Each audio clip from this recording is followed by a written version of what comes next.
Just a side note, if you ever hear rustling in the background of one of my videos, it's probably a cat getting into something in my office. I film my videos in my office with the door closed, and either they are wanting to get in or they are wanting to get out. And this time, this little one is down here messing up all my stuff. So if you hear something, it's usually a cat. Naughty creatures.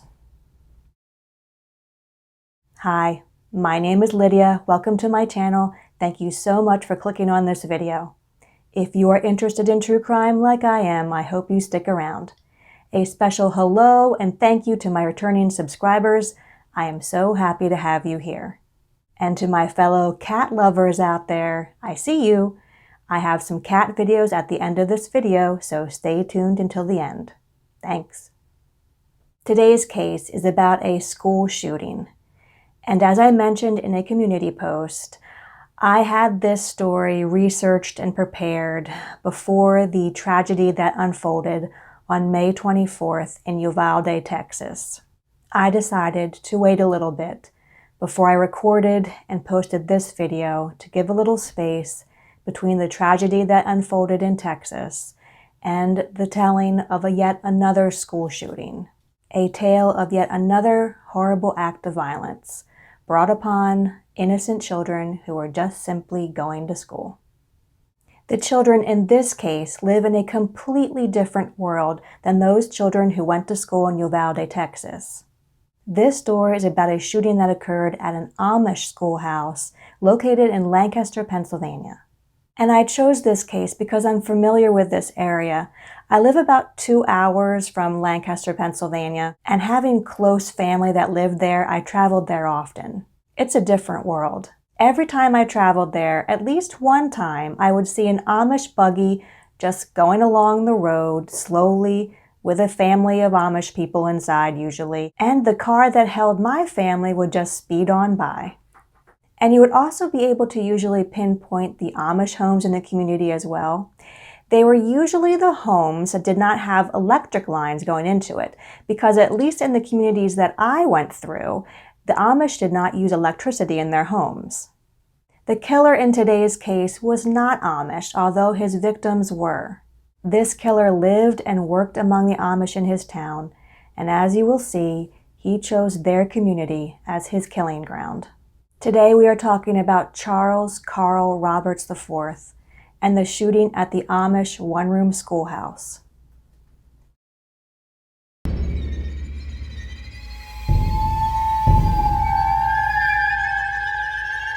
We begin this case in 2006 in Nickel Mines, Pennsylvania. It's a township that earned its name for the mines that were originally opened in the early 18th century but were eventually given up as unproductive. In 1849, the mines were worked again after the presence of nickel was found in 1852. Those mines were then worked with 4.5 million pounds of nickel extracted from the site for many years. During this time, an Episcopal church was built in 1857 to serve the mining community, and in 1883, the town consisted of the superintendent's mansion, 23 miners' homes, a store with a dwelling, and 5 outbuildings. 10 years later, the mine closed in 1893 because of competition from the new nickel mine, but not all was lost. The township of Nickel Mines was converted from natural resource mining to that of agriculture, with picturesque and idyllic scenery that of what we now know it to be, the home of the Old Order Amish community. If you live in certain parts of the United States, you probably already know this, but just a little side note on the Amish community. The Amish are known for wearing simple and plain clothing. They're also known for simple living, Christian pacifism, the slowness to adopt many conveniences of modern technology, with a view to neither interrupt family time nor to replace face-to-face conversations whenever possible, and a view to maintain self-sufficiency. The Amish are a very self-sufficient people, and they are a very private and closed community. The Amish value rural life, manual labor, and humility, all under the auspices of living what they interpret as God's Word. On October 2nd, 2006, This back to basics and peaceful life was horribly shattered by one man. His name was Charles Carl Roberts, and this is an event that the Amish now refer to as the happening. But first, who was Charles Carl Roberts? Charles Carl Roberts IV was born in Lancaster, Pennsylvania, and as we fast forward through Charles's life to the end of high school, he earned a diploma through a homeschool association, but neither he or his family were Amish. They lived among the Amish, as many people in Lancaster County do, and they practiced Christianity like the Amish do as well, but they did not live the same lifestyle. In 1990, Charles held a steady job working nights driving a truck that picked up milk from some of the farms where children from a nearby Amish school lived. Charles probably even knew some of those kids and their families as he frequently picked up milk from their farms. Charles, his wife Marie, and their 3 children, 2 boys and 1 girl, all under the age of 7, lived in the small community of Georgetown in Bart Township, the same township where Nickel Mines was located. Charles' wife Marie called her husband an exceptional father who took his children to soccer practice, played ball in the yard, and took his 7-year-old daughter shopping. All seemed well on the surface, as Charles was living a pretty nondescript life, with nothing notable happening within his personal or professional history. He was just a regular guy, it seemed, living a regular, normal family life. But as always, we really never know people, do we? What are they thinking? What are they feeling? Below the surface, beyond what they show to the public, beyond what they show to their family and friends. Be on the lookout, you never really know. And on the morning of October 2nd, 2006, after finishing his work on his normal milk run, Charles returned to his home, and he helped his 2 older children get ready for school. Charles and his wife Marie walked their 2 children to the bus stop, and then they parted ways, with Charles driving a borrowed pickup truck away from the bus stop and towards the 1-room Amish schoolhouse in Nickel Mines. Nothing seemed out of place for Marie. This was a normal day for her. And as Charles drove away, she walked home back to her house, and she discovered notes that Charles had left in their home that were waiting for her to read. There were 4 notes in all, and until Marie opened up those notes, she would have wholeheartedly told you that she had a great life, a great family, a great husband, and just a normal life living in rural Pennsylvania. Everything was great, so she thought, until she opened up those notes. She never could have expected what would come next. As she began to read these 4 notes that Charles left for her in the house, the illusion of her outwardly perfect portrayal of family life was shattered, starting with Charles describing his mental state as haunted. Charles Carl Roberts was a haunted man. In Charles's note to his wife, he detailed his hopelessness over his daughter who died 20 minutes after birth 9 years earlier, and he cryptically stated that he had been having dreams for the past couple of years about doing what he did 20 years ago, and he has dreams of doing them again. But the trauma of losing their premature daughter was not the only thing that plagued Charles. No, Charles had another sinister secret that was in his mind as he parked his truck around 9:05 a.m. across the street from the 1-room Amish schoolhouse. As Charles got out of his borrowed truck, he gathered up a 9mm handgun, a 12-gauge shotgun, a bolt-action rifle, about 600 rounds of ammunition, cans of black powder, a stun gun, 2 knives, a change of clothes, an apparent truss board, and a box containing a hammer, hacksaw, pliers, wire screws, bolts, and tape. And he headed towards the front door of the school. Charles, it seemed, had done quite a bit of planning for this event, and he had many lists in his truck that he left behind as well. Charles Carl Roberts walked up to the front door of the schoolhouse, wrenched open the school doors, entered the 1-room school, and ordered the students and teachers to line up against the wall. He told them to line up against the wall with the chalkboard, and they did. And as they did that, Charles turned around, barricaded the front door with a piece of wood, bolted it, and then piled desks up against it. These children and teachers were not getting out. Another side door was barricaded with a foosball table, a 2x4 piece of wood, and plastic ties. Charles then turned toward the students lined up against the chalkboard wall, who were now considered hostages, and he began making the awful decision as to who would stay and who would remain in the school. One boy described this moment as Charles pointing and yelling, "You, you, and you, get out of here." In all, Charles sent out of the school a pregnant woman, 3 parents with infants, and all of the 15 male students who were in the school building. One female student, a 9-year-old girl, slipped out with him as well. This 9-year-old, with Dutch being her first language, she had just begun to learn English, and she did not understand Charles's orders when he ordered the male students out of the building, so she left as well. She didn't understand what Charles was saying, and she had been sitting beside her older brother, so she had just walked out with him. All that remained inside the schoolhouse were 10 female Amish girls, wearing their white bonnets and their long pinafores, sitting with their feet bound in plastic ties, and waiting for what Charles Roberts would say next.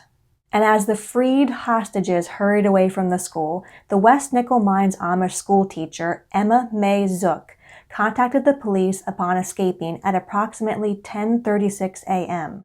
Inside the barricaded schoolhouse, along with those 10 terrified school students, Charles called his wife Marie on the telephone. Marie later said of this phone call, quote, "My husband just called me and said that he wasn't coming home and that the police were there. He left notes for myself and the children." In retrospect, these notes could have been considered suicide notes, as they laid out everything that had driven Charles to hold the little girls hostage in the barricaded schoolhouse. Charles wrote that he was still angry at God for the death of a premature infant daughter 9 years prior, but that wasn't the worst of it. The note addressed to his wife would divulge the secret that Charles had kept quiet and locked down inside him ever since childhood. Maybe he had thought he had had that secret all contained well enough. He had held on to it for a long time. He may have thought that he had had it all under control, but with a vengeance it had all come back to haunt him in the worst way possible, as it ate at his mental stability. This secret was explained by Charles in his note to his wife as having dreams of molesting young girls. He was having recurring dreams almost every night in which he would molest little girls. Charles also told his wife in the note that he had, in fact, molested 2 young female relatives between the ages of 3 and 5, 20 years prior, and that lately he had been daydreaming about doing that again. Charles concluded his phone call with his wife Marie with this message. He said that he was going to be coming home and that the police were there and not to worry about it. And Charles was right. The police had indeed arrived on the scene at the schoolhouse, but Charles was not going to be coming home. When the police officers had arrived on the scene at the Amish schoolhouse, they had attempted to communicate with Charles via the PA systems in their police cars. But since there was no PA system in the schoolhouse, Charles then called 911 to talk with the officers. He wanted to talk to them. He wanted to respond to what they were saying. So he called 911 to talk. And this is what he told the 911 dispatcher. He said, "I just took 10 girls hostage and I want everybody off the property or else," he said. "Don't try and talk me out of it. Get them out of here. Get them all off the property now."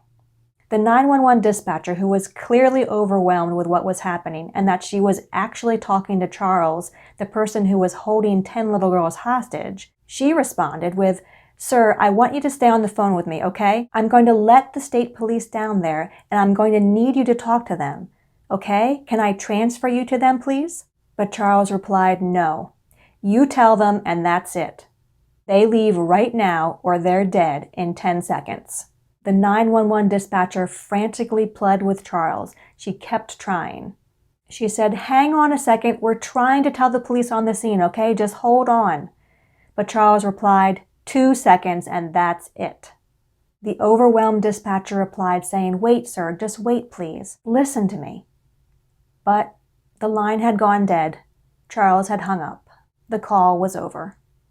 At 10:57 a.m., after Charles had told the police that if they didn't pull back within 2 seconds, the children would be dead, he began firing when they did not comply. And upon hearing those gunshots, the police attempted to get in the school, but they realized that the doors were barricaded. Instead of being able to break down the doors, they turned to the windows, which they broke, and climbed in. And then they found a horrific scene inside the one-room schoolhouse. It was all over. Charles had apparently killed himself, but not before unleashing the kind of violence this community had never before seen. 3 of the Amish schoolgirls had died at the scene, with 2 more dying the next morning from their injuries. And 5 girls were rushed to the hospital in critical condition. 10 Amish schoolgirls.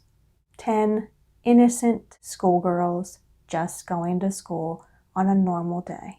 It was all changed by this killer, Charles Carl Roberts IV. According to reports, the girls were shot execution style to the head. The ages of the victims ranged from 6 to 13 years old. Roberts had fired at least 13 shots from his 9mm semi-automatic pistol. The 5 female students who were rushed to area hospitals with various injuries ranged from one 8-year-old girl who was shot in the jaw and the shoulder, to the worst injury suffered by a girl who was shot in the head. Miraculously, she survived. And as for the school itself, it was reported that not one school desk, not one chair, was not splattered with either the blood of the innocent girls or glass. There were bullet holes everywhere. In the investigation that was carried out after this tragedy, the relatives that Charles said he had molested 20 years before denied those claims and said that they were not victims. But among the items that Charles had brought to the school was a tube of KY jelly, a lubricant used in sexual activities. And the investigators surmised that he might have been planning to sexually assault the girls before he killed them. But in actuality, when he was there, he did not. As for Charles's wife, Marie, she told the police that she had absolutely no clue that anything was troubling her husband when she had left at 9 a.m. for the prayer group that she led at a nearby church. When she had parted ways with Charles in the morning, she just had no idea what was to come that day. Upon further inspection of the notes that Charles had left for his wife and kids, the letters described how he was filled with hatred for God and hatred for himself. They referred to an unrelenting grief over the loss of his firstborn child, a daughter named Elise, who lived for just 20 minutes before dying 9 years prior. And in addition to those notes that Charles had left behind in his home, he had left one more suicide note with unknown contents in the truck that he had borrowed and parked across the street from the schoolhouse. In the truck, the police had seized a checklist of 16 items that matched the evidence seized at the schoolhouse.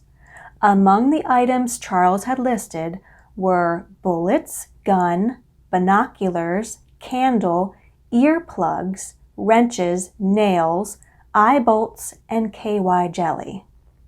2 tubes of the KY jelly, a sexual lubricant, were found at the school, along with items that made up a restraint system or a restraint kit.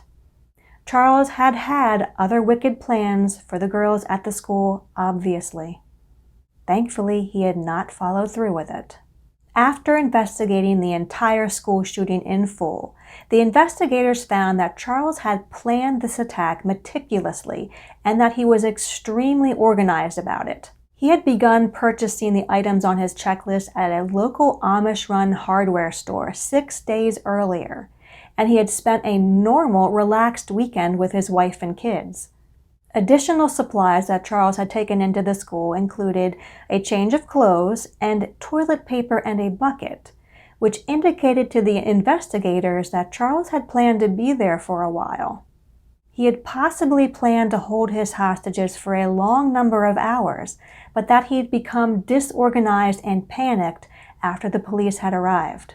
To sum it up, the investigator said that Charles had clearly planned to dig in for a long siege and to torment the young Amish schoolgirls in the schoolhouse before executing them and killing himself.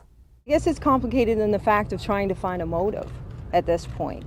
Overall, I mean, we have the shooter. He's deceased, so we don't have to look for anyone. We don't have to search for anyone and look for answers in that regard.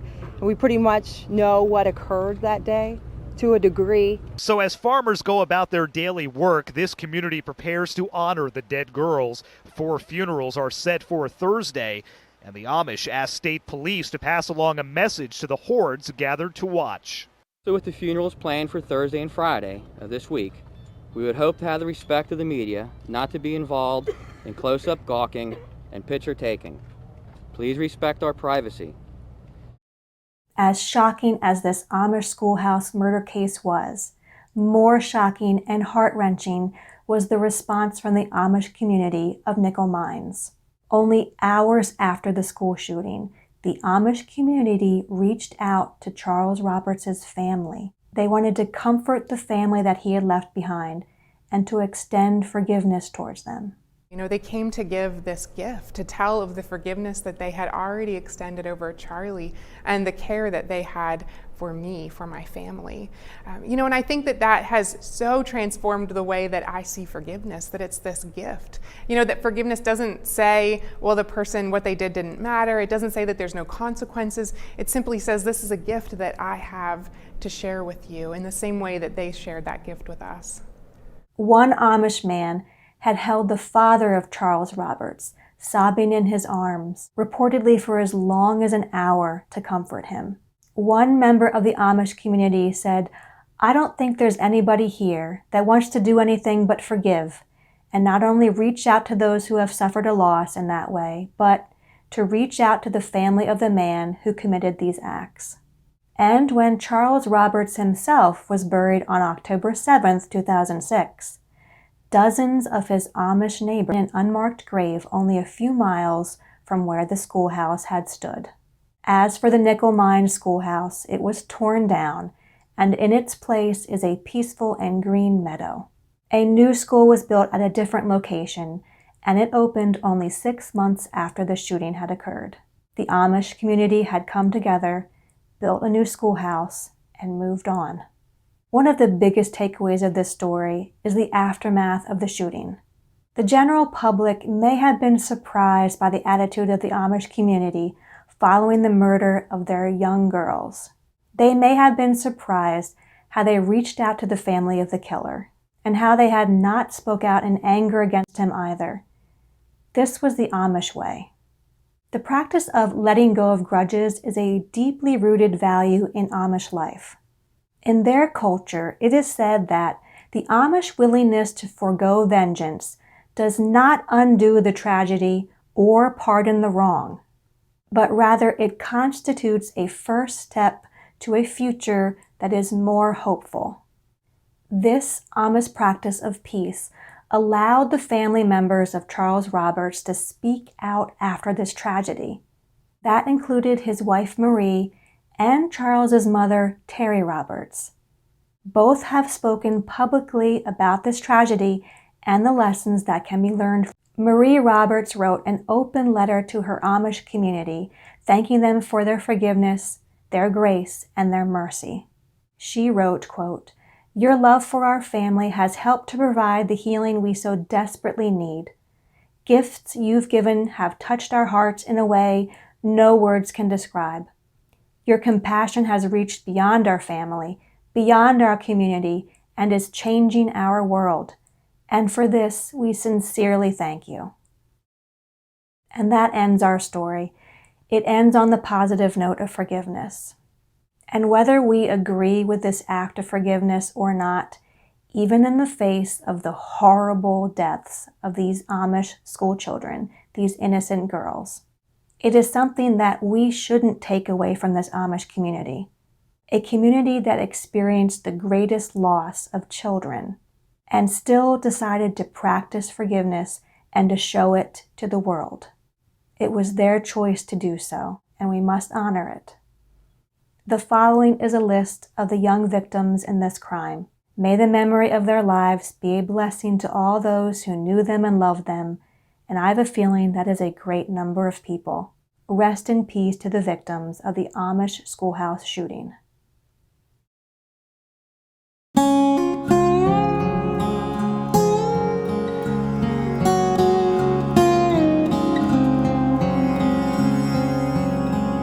Thank you so much for your time in watching this video.